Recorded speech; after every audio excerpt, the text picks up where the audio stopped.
months of their end date, and the employer will really be part of the final decision to progress the apprentice to EPA.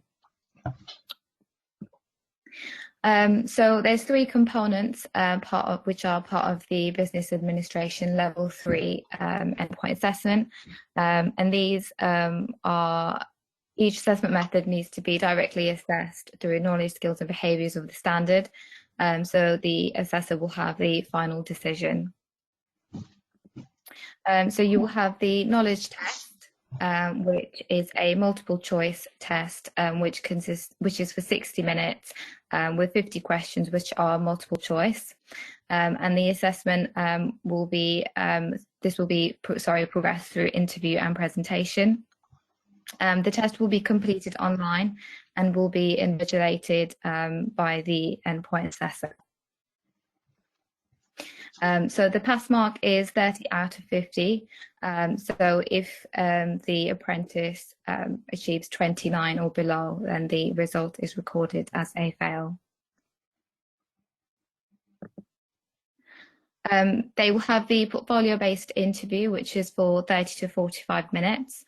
And the portfolio of learning is what will provide the structure for the conversation for this interview. And the assessor will be looking for at least 1 piece of evidence for each of the KSPs, which are outlined in the assessment methods.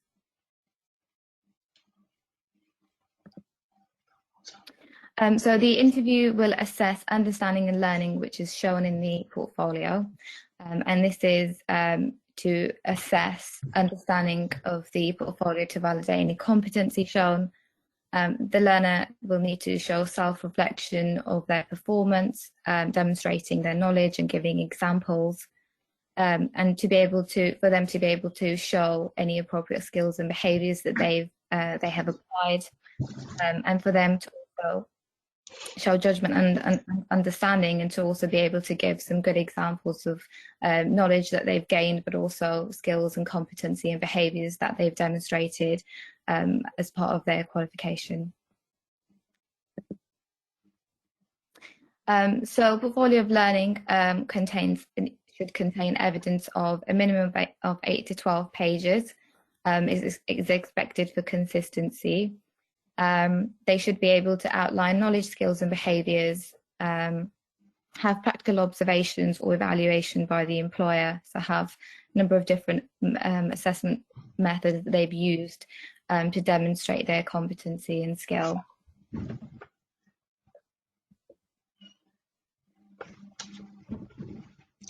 They will also have a project presentation, and this will last for 10 to 15 minutes with a further 10 to 15 minutes for Q&A session. And the project the endpoint assessor will provide a question to answer in the presentation. So this could be, for example, how the apprentice has improved a process or an operating practice, what steps they took to implement the project, and it could be something like what worked well and how could they have improved the results in the future. So the presentation should summarise, things that they've sort of go through their project life cycle. So the endpoint assessor will ask them questions based on what they've presented in those 10 to 15 minutes.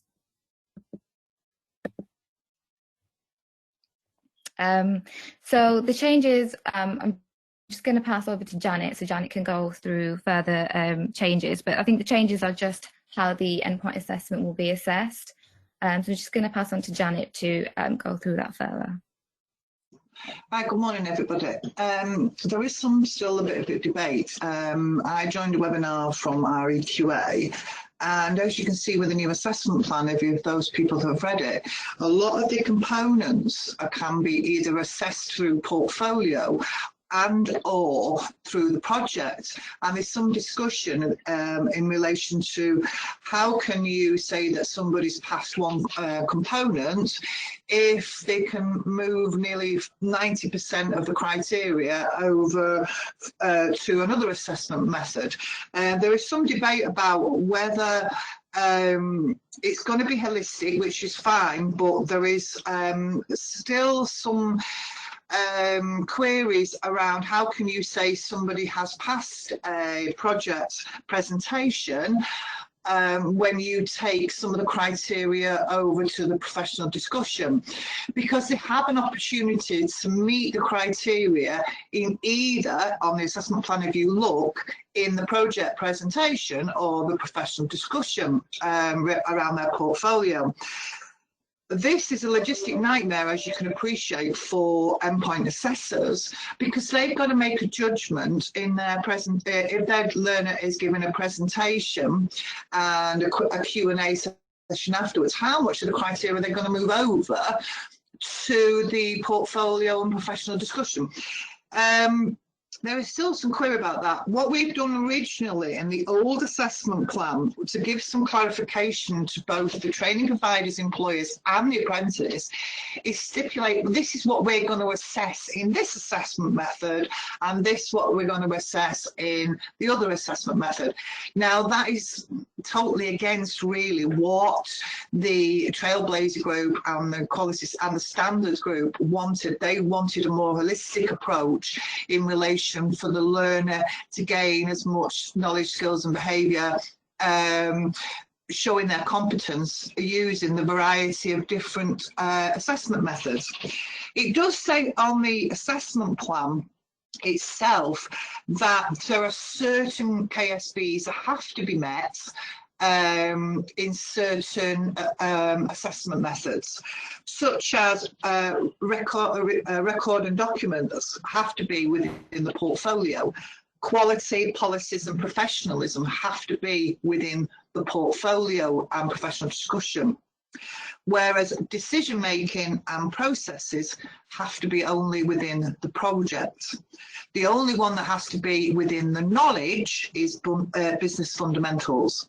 So therefore, there is a scope and clarity. We were trying to think about, if a learner doesn't demonstrate all the KSPs in one area, can they move them over to the next? And technically they can. Which then worries me a little bit, because the grading now is they've got to meet all the pass criteria. And they're still saying it's 33% for the knowledge, 33% for the project presentation with Q&A, and 33% for the portfolio and professional discussion. But then they say they've got to pass all the criteria.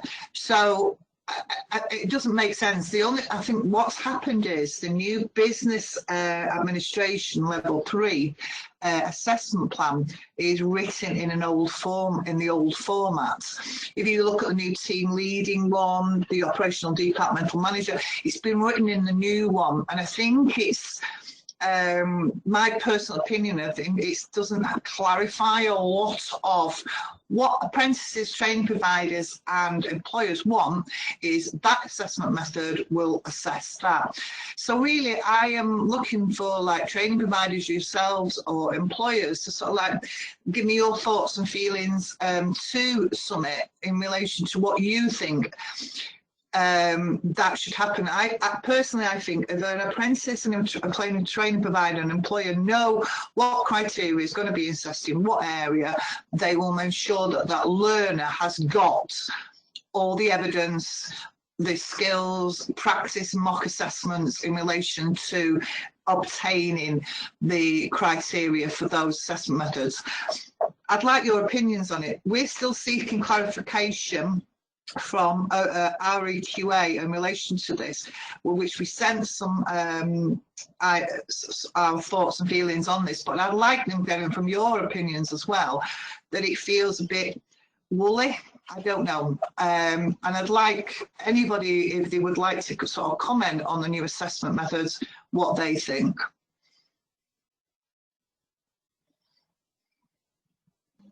Thank you, Janet. Thank you very much. I'm sort of pretty sure we'll get some comments with regards to that as we move forward. I've just got a question here from Alex. Alex Austin has a question around the invigilation of the knowledge test. Yes, that's correct. Yeah. So it's the endpoint assessment organisation's responsibility to invigilate the knowledge test, essentially. However, there are discretions put in place whereby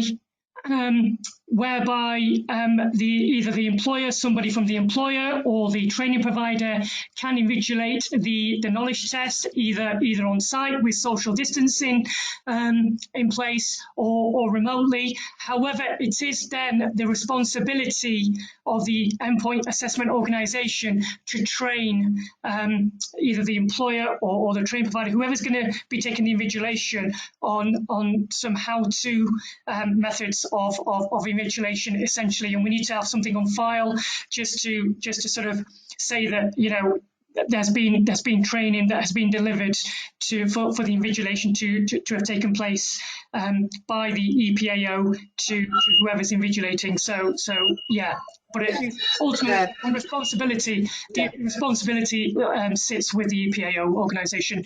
I've got another question here from Claire. Claire Vincent, a couple of questions actually.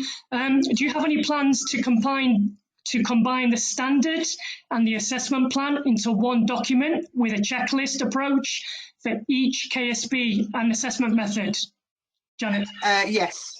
Well, I'm in the process of revisiting our assessment documents that the EPA, that the independent assessor will use, and both criteria that can be met in either the portfolio discussion or the presentation will be on both those assessment documents, and it will say whether it's already been met. So it's like a spreadsheet, so it will already been met, so they don't have to meet that. So yeah, it's going to be combined into like one document, but we have to use two assessment methods. So if they've met the criteria in their project presentation, then they wouldn't have to meet it within their portfolio discussion. It doesn't matter if they do it again. But what we're looking at is all the KSPs for that particular area have been met. So it doesn't matter whether it's been met within the project, or it doesn't matter whether it's been met in the presentation, if it's either or. Okay, and also next question again from Claire Vincent. Can you give a suggested list of evidence that may be collated by the learner, and reference to KSPs? The suggested list of evidence is pretty hard to do, really, because each learner comes from different area. What they're looking for is a written account of each KSP. It's not a self-reflection, it's a written account. It's who, what, why, where and how.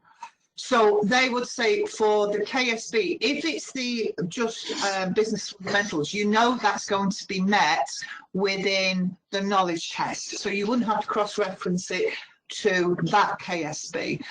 The suggested list of evidence is probably going to be written accounts of the who, what, why, where and how, in relating to different aspects of their work. So if they're looking in their portfolio at things like policies, you could actually infer that in if they've developed their IT and they're looking at the policy in relation to GDPR, if they mention that, that's going to be one for IT and one for policies.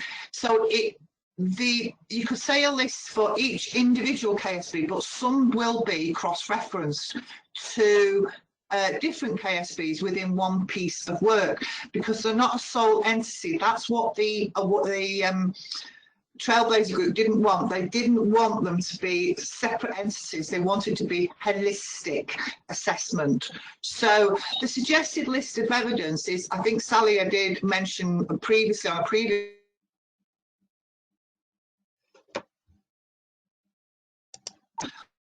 to do is literally when an assessor looks at that portfolio, it hits them straight in the face, that knowledge, that skill or that behaviour, because it has to be cross-referenced to it. So if you're like an old assessor like I am, you would put it in the margins about what KSB has been met when they've done a certain thing, such as, like I said, GDPR, where they've referenced their new IT policy. They would then put that knowledge there, or that skill there, or that behaviour there. So suggested evidence is we stick to what the assessment plan tells us to do. But what we don't want is hundreds of pieces of evidence, such as spreadsheets or minutes of meetings, where really it doesn't meet any KSBs. It means, I mean, I've had a portfolio that's had like 100 pieces of evidence, and I'm searching for something because nothing is relevant. It's got to be clear and concise evidence. That's what they're looking for within this, but it's got to be done in holistic. Does that answer your question, Claire, or would you like to ask any more before I move on? You can. Yes, yes, it does. Thank you. Yeah, I've got another question from Sarah Niston. She's stating, I have created my own checklists by separating the KSBs for portfolio and project. I have also used some of the project evidence for portfolio. I don't know if I can do this, as I have recently returned from maternity leave to End Point Assessment. On the old assessment plan, it didn't. On the old assessment plan, again, it was very woolly. And I said on the old assessment plan, we used to separate it. The new assessment plan, they are really not allowing you to separate and say that's what we're going to see there and that's what we're going to see there. They're not allowing you. But again, I think that is open at the moment, depending on the EPA organisations. And I think they need to come to some consensus. Now, I know we filled in a feedback on this on the webinar that gave us, and we put the comments that it's still very woolly and we want some clarity on this. I don't blame you, Sarah, for actually doing your own checklist for separating the KSPs, because I think that gives you, the apprentice and the employer or training provider, some sort of like I said, some clarity about, well, we're going to meet it there, we're going to meet it there.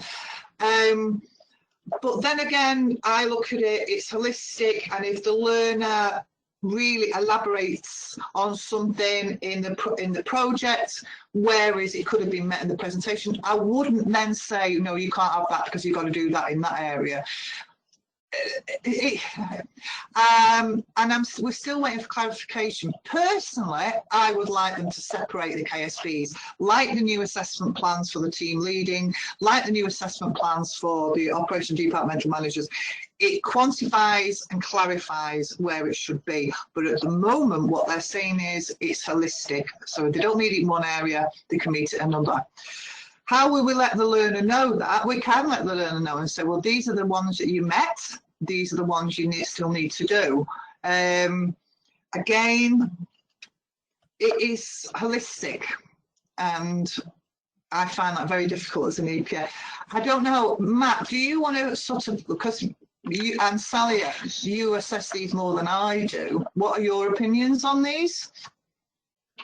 So, Janet, my opinion is, even though the criteria can be split across different areas, for both the ease of the training provider and the learner, it would always be a lot better to choose a situation or an instance that best suits the question or shows the learner's skills or behaviors in the best light. So trying to spread it across two areas, it can be very detrimental, as you can lose the specificity of the skill that you're trying to demonstrate.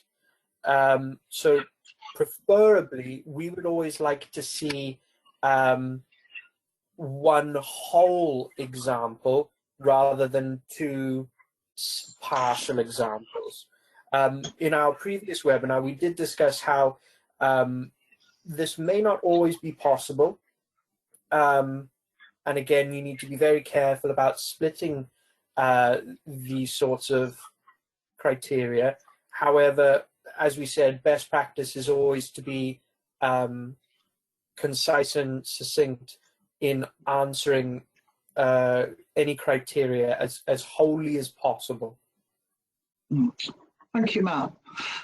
I think doing mock assessments with the learner, the training provider and employer will be able to say, that's a brilliant that's a brilliant situation or a brilliant example that would really go well in that professional discussion. So you would be sort of guiding them and saying, well, you need to mention that in that assessment method, and you can mention it another situation in another assessment method.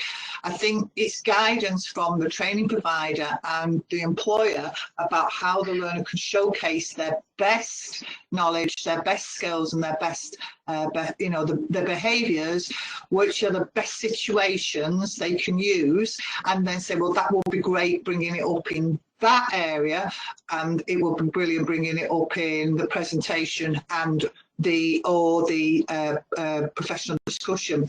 So I think it's guidance from the training provider themselves and the employer in saying to the learner, with that situation, I think you can mention it when you're doing that assessment method, and with that situation, I think it'd be great doing that assessment method. So I think it's what situations what descriptions, what examples the learner brings would be completed within the mock assessment, and the training provider and the employer will be able to guide the learner to say that will be brilliant in that assessment area and that assessment area. So I think it's like understanding and ensuring the learner understands that it's holistic, but showcasing their best evidence and suggesting where they bring that up. I think that's where it comes from, the guidance from before they go into EPA. Excellent, brilliant. Okay, so I hope that answers the question, Sarah. And stuff. Just got another question. Yes, thank you, Sarah. Just got another question of Claire. Can you just clarify the written reports, please? Are they just to be produced for the knowledge element, or is there an expectation that all KSP will need a written rationale with supporting evidence? That's correct. Yeah, the KSPs within the portfolio have to be shown with a written, maybe not a rationale, a written explanation of when they've been used or implemented or demonstrated that knowledge, skill or behaviour. We could be lazy and say, as an EPAO organisation, one piece of evidence for each knowledge, one piece of evidence for each skill, but some of them work because it's holistic. One piece of evidence might meet one knowledge, 3 skills and 2 behaviours. That's the holistic approach. So therefore, you would have to look at the assessment plan itself, because one of the knowledge you don't have to is met by the test, which is business fundamentals. So you have to look at what is met with the portfolio, what is met with the project, and what is met by the knowledge test. My personal opinion is a written explanation and rationale with each KSP for the learner to use their portfolio as a basis of their professional discussion. I would find that quite hard to do. If I have my portfolio in front of me and it's all separated into KSPs, I think they need to be done in a more holistic approach, where a piece of evidence might meet 3, which are great because they can be amplified during that professional discussion. As you know, the portfolio is not assessed by the End Point Assessor. It is used as a basis of the professional discussion. So if they can see in working examples where some KSPs have been shown, therefore the professional discussion can then facilitate the learner to go on to maybe a distinction level with some probing questions from the endpoint assessor. Brilliant, that's great. Okay, thank you very much for that, Janet. Sorry, Matt. Did you want to add anything? Yes, I think it would be easier if I take over my part here. Yes, regarding I was going to say, I think you're up next now, Matt. Yeah. Okay. So I'm going to ask Salia if she can make you presenter. Zach, if Salia would like to just take hold of it, because most of my piece here for this slide is just talking, so that would be easier for her there. Okay, that's great. Okay, Salia, you just continue being presenter. Sorry. Yeah. Okay, Matt, please continue. Yes, thank you, Zach. So everyone, what I'd like to discuss with you here is how to conduct a good portfolio interview. So a lot of the time, what we tend to find is with learners, especially if they're nervous or they don't know what to expect, I want to cover a couple of things that the learners can do in order to put their best foot forward. So the first thing I want to really emphasize on is they need to know their work and they need to know what is in their portfolio. If they're going to be using their portfolio as evidence or as a guide that they have in front of them during their interview, which, as we said, we would recommend that most of them do that as they're allowed to, they need to know what exactly they have in their portfolio, particularly if the endpoint assessor then wants to clarify a point or ask a probing question to help them achieve a distinction possibly. We don't want to be saying, right, okay, so in evidence 5, can you just explain that a bit more for me? And then they're flicking through their portfolio, not really understanding or having to sort of remind themselves what they did in that particular situation. So again, I just want to emphasize they need to know their work and know what they have in their portfolio. Secondly, a confident learner will always be able to sort of express their skills and their ability a lot better than someone who's tripping over their words or isn't very sure whether they've done a good job or not. All learners need to be confident in their own ability, because at the end of the day, they're being assessed against a set of standards and not against someone else. So many organizations will have several people on the same qualification, on the same job spec as such, but they might all do their job to varying degrees and have different elements that they do. They need to realize that they're not being compared against any of these people. They're being assessed against the standards, and they need to be confident that what they're doing is right and they're doing a good job. Then if we just move on to the next point here, which I'd like to emphasize again, that when a learner gives an answer, we want it to be as full and concise as possible. So while a learner may give an answer regarding a particular situation and an action that they took, we want them to be direct about that and avoid straying from the question. So they may, in describing a situation, start to talk wholly about someone else and what they're doing and so on and so forth. They need to be more proactive in speaking directly about their input, what they did, and how they controlled the actions that they took. Which brings me to our next point, which is there is a very distinct pattern of, if a learner gets possibly overwhelmed or they're a bit nervous, sort of a default habit of moving back into third person. So saying, oh, a good manager might do this, a good team leader might do this, a good staff member might do this.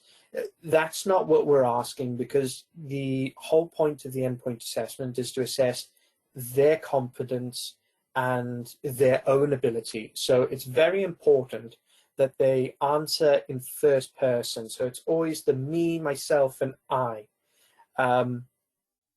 You always want to be talking about how I did this, it was my job to do this, so on and so forth.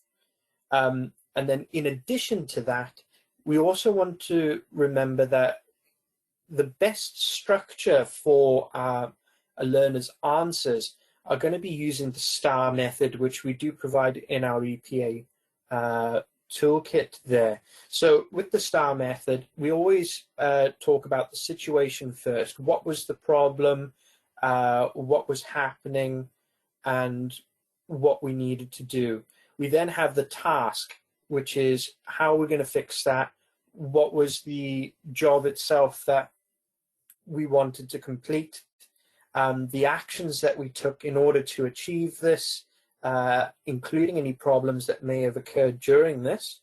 And then the most important part, which a lot of learners will always forget to do, is to say whether or not what they did worked and to what varying degree did it work.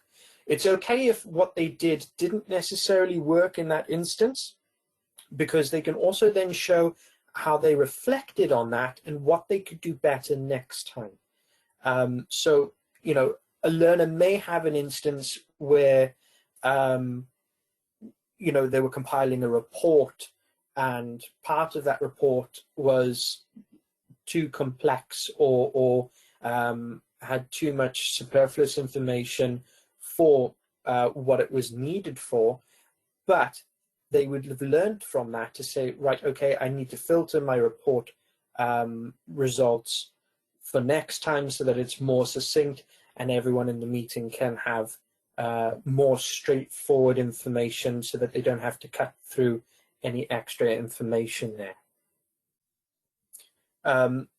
Are there any questions regarding the portfolio interview process that anyone would like to ask?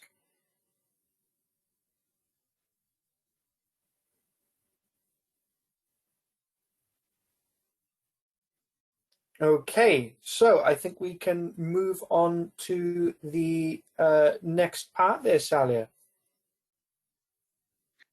Thank you, Matt. So yeah, just to go over what is a good portfolio for the business admin level 3. So really just making sure that, you know, there's different methods of assessment that have been used to really gather the apprentices' knowledge, skills and behaviours. So the portfolio should contain written accounts of activities that, you know, the learner has completed to really demonstrate the knowledge that they've learnt, but also assessment methods to really show their competency for their skills and behaviours that they've developed. So having evidence such as written statements, project plans, reports, you know, for their project that they've completed, evidence such as a video, audio extract. They could also use minutes, observation reports, evidence of presentation, witness statements, reflective accounts.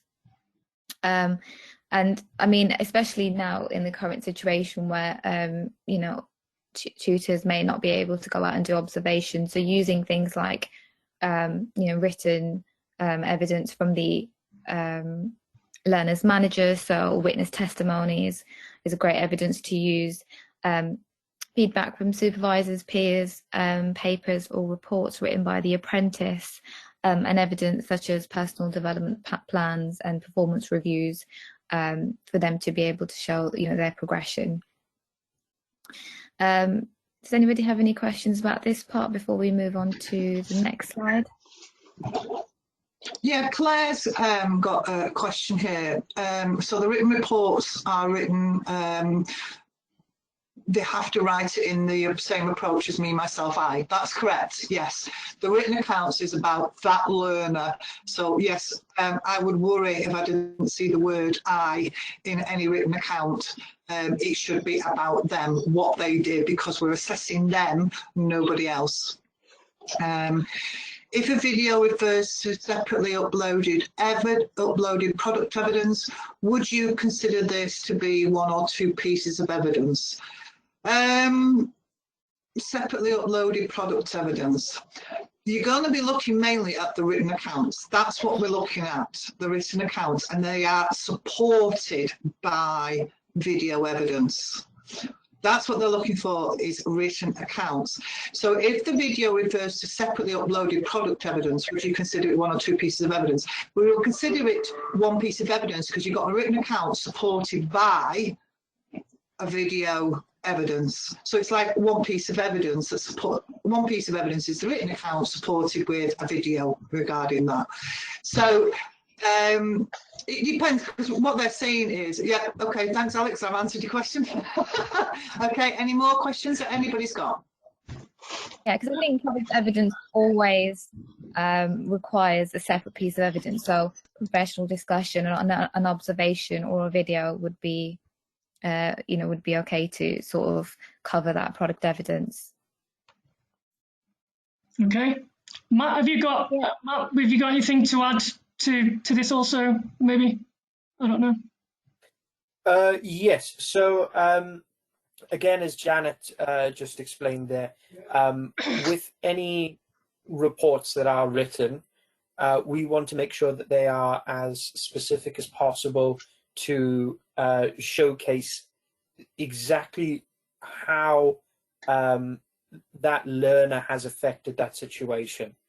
In particular, what may possibly be quite useful for learners within the evidence is giving the consequences of what would happen if they didn't take the actions that they took, just to show the importance of why they were undertaking the specific actions that they chose to. Brilliant, thank you. Thanks very much, Salia, Janet and Matt there. So I think we can move on to the next section now. Yeah. Yes, so it's myself again here. Brilliant, thank you, Matt. Thank you. Right, everyone. So with the project presentation, again, it does follow on quite a lot from the portfolio-based interview there. However, there are a couple of key elements that we do need to take into account here. So again, the same sort of thing, the learner needs to know their project.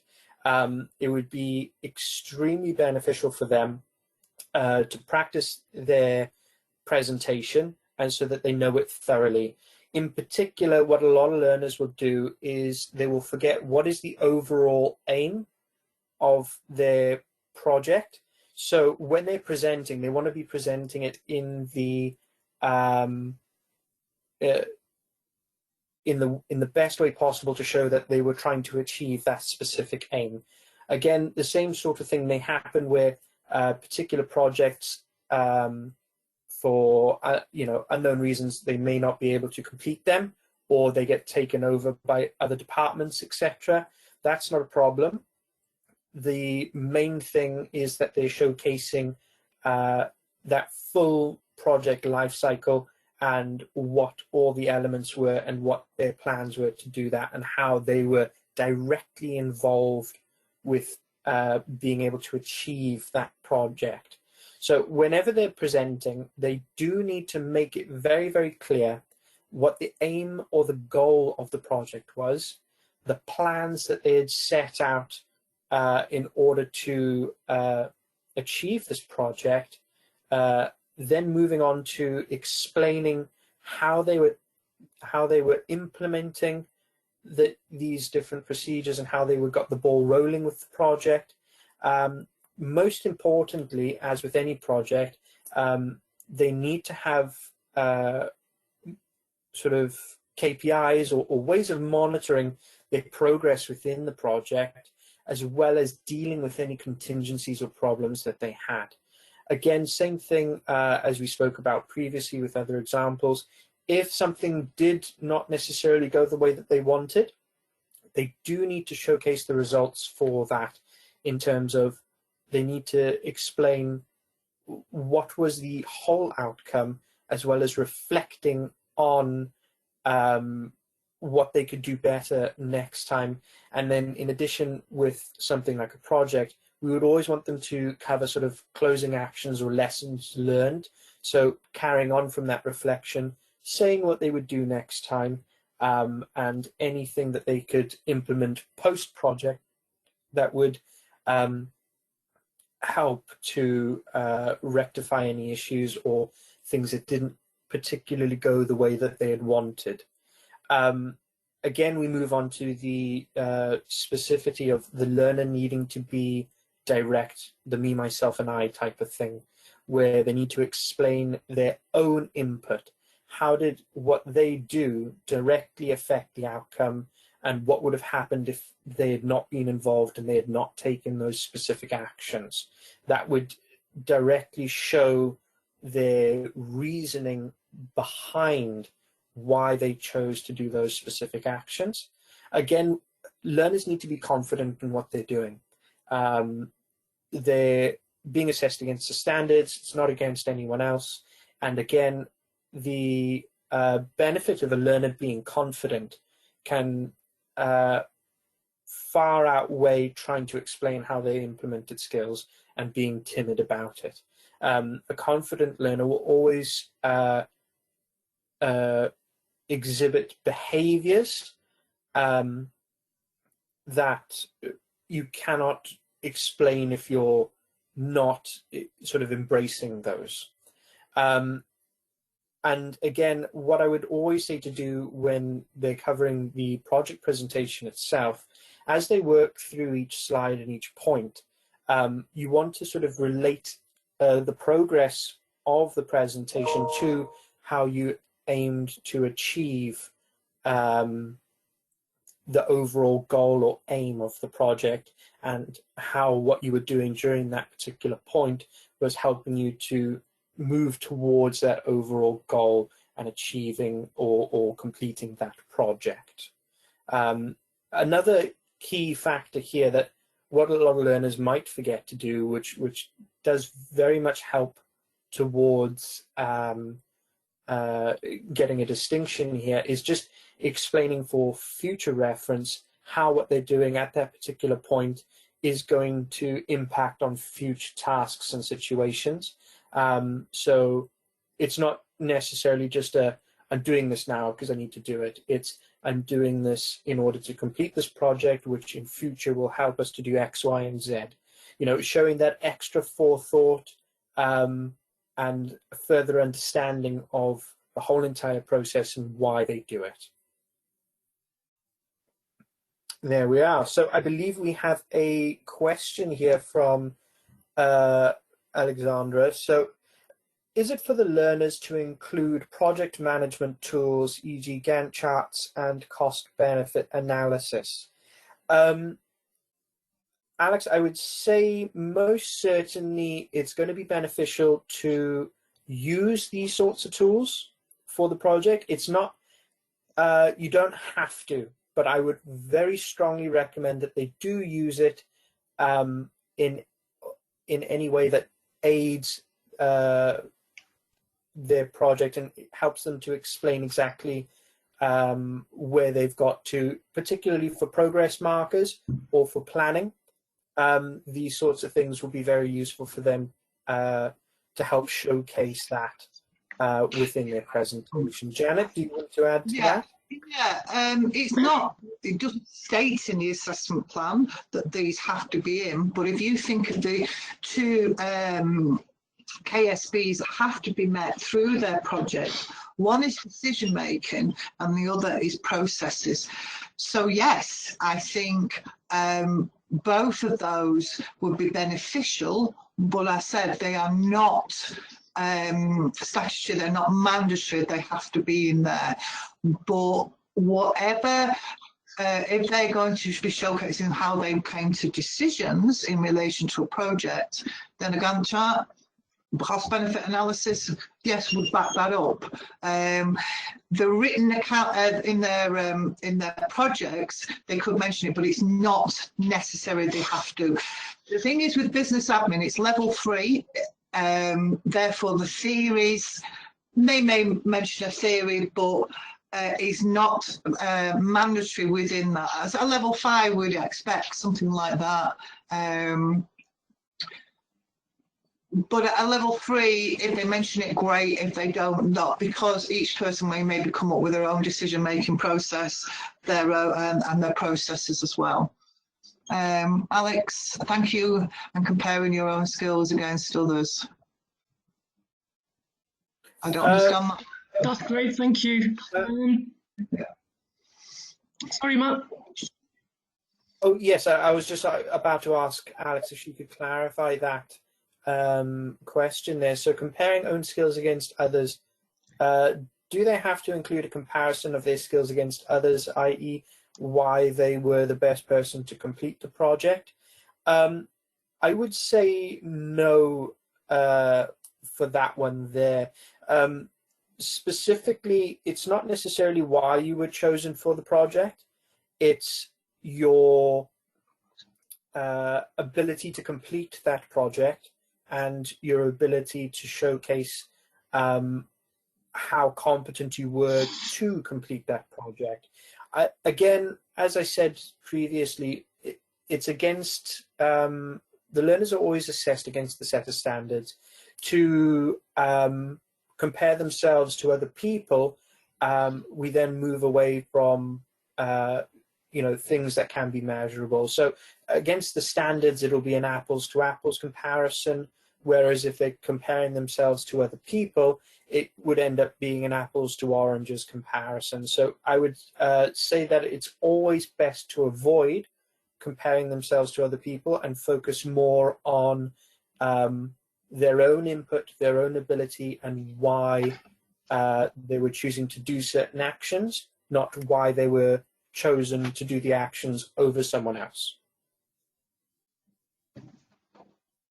I hope that answers your question. Yeah, we've got another question from Annette Hall. Do they have to include a comparison of their skills against others, i.e. why they were the best person to complete the project? I think this interlinks with what we've just been talking about. Yes, Annette, can you just clarify whether my answer there has answered your question for you?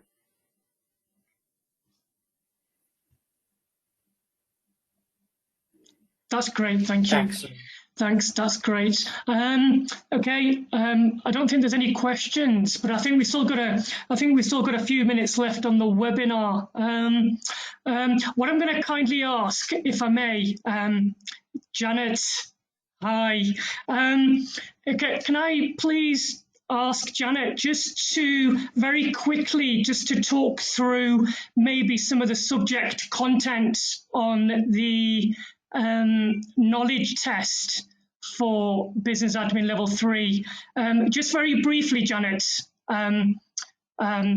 if you may.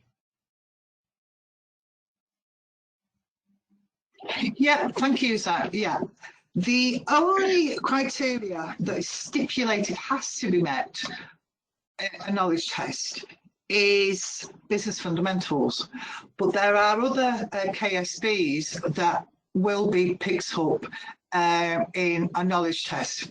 One of the things they won't be looking for is do they understand theories, which theory relates to A, B and C. So if they're doing sort of what we'd expect is a basic fundamental, do they understand about project life cycles and things like that, but they're not exactly asking for theories of this. Would you be able to share the screen, Zach, and I can put the screen over to me and I can show them what I actually mean by this? Yes, of course. Sally, can you change the presentation to me, please? Yeah, I'm going to try. Salia, I think. Yeah. Try and do that now. Okay.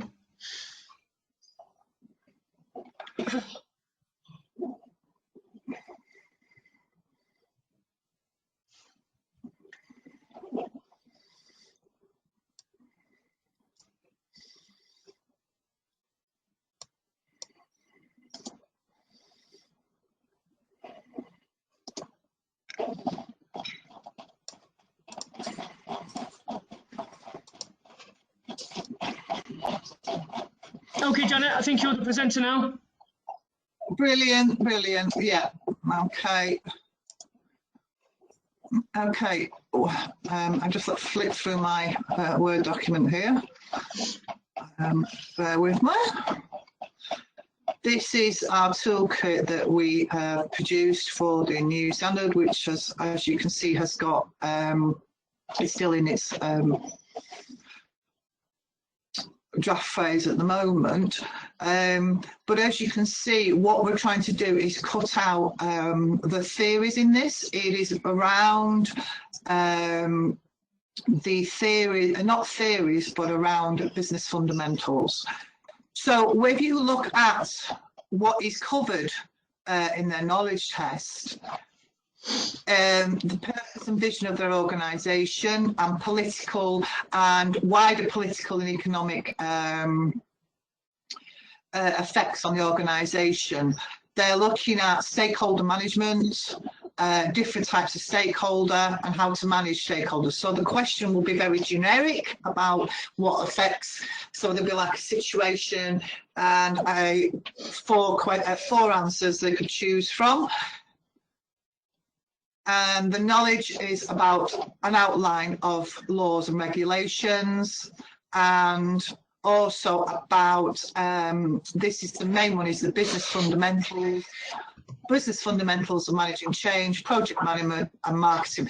What we're not looking for here is theories in this. Yeah. Okay. Yeah, I think we've just got so Claire, yeah, I can see a question from Claire. So this is similar to the knowledge sample test. It is, yes, it is. We have radically overhauled our knowledge test. So we have one on the toolkit, which is 50 questions, and we have the live ones as well, which we've radically overhauled in relation to the KSPs. The KSPs haven't, the knowledge hasn't changed, but we have to every year look at the questions and revisit the questions. Helen, I have a sample knowledge test from City and Guilds. Is that what I should be using? Also, to apprentices, is this the toolkit you're talking about? Yes, it is the toolkit we're talking about. The sample test from City and Guilds, yes, everybody uses the same assessment plan. So yeah, the City and Guilds one is fine. Yeah, because we base our knowledge test on the assessment plan, and so do City and Guilds. Alexandra, sorry, you are, or are you not looking for theories in business fundamentals? Did I hear you say that? Yeah, we're not looking for theory. We might mention sort of like Tuckman's and the very basic ones, but we're not looking for a dare. We're not looking for anything like that. The theories, well, we won't be asking that A, B and C are theories relating to which person. We're not going to ask that. That is not the criteria that the knowledge test was asking for. I know that some knowledge tests I have seen from other EPAOs have asked about theories. No, it is not about the theories. It's about fundamentals. So they would never be asked, is A, B and C part of a DARES model? They would never ask that on a knowledge test, no. Brilliant, that's great. Thank you for that brief explanation, Janet. I think, sorry. Okay.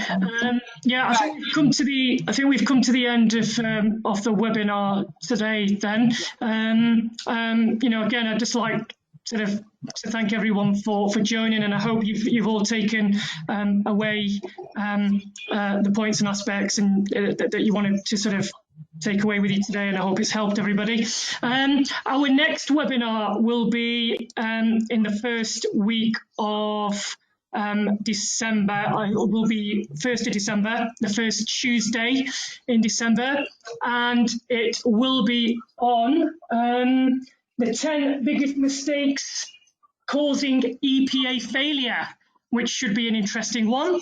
So yeah, please look out for that one.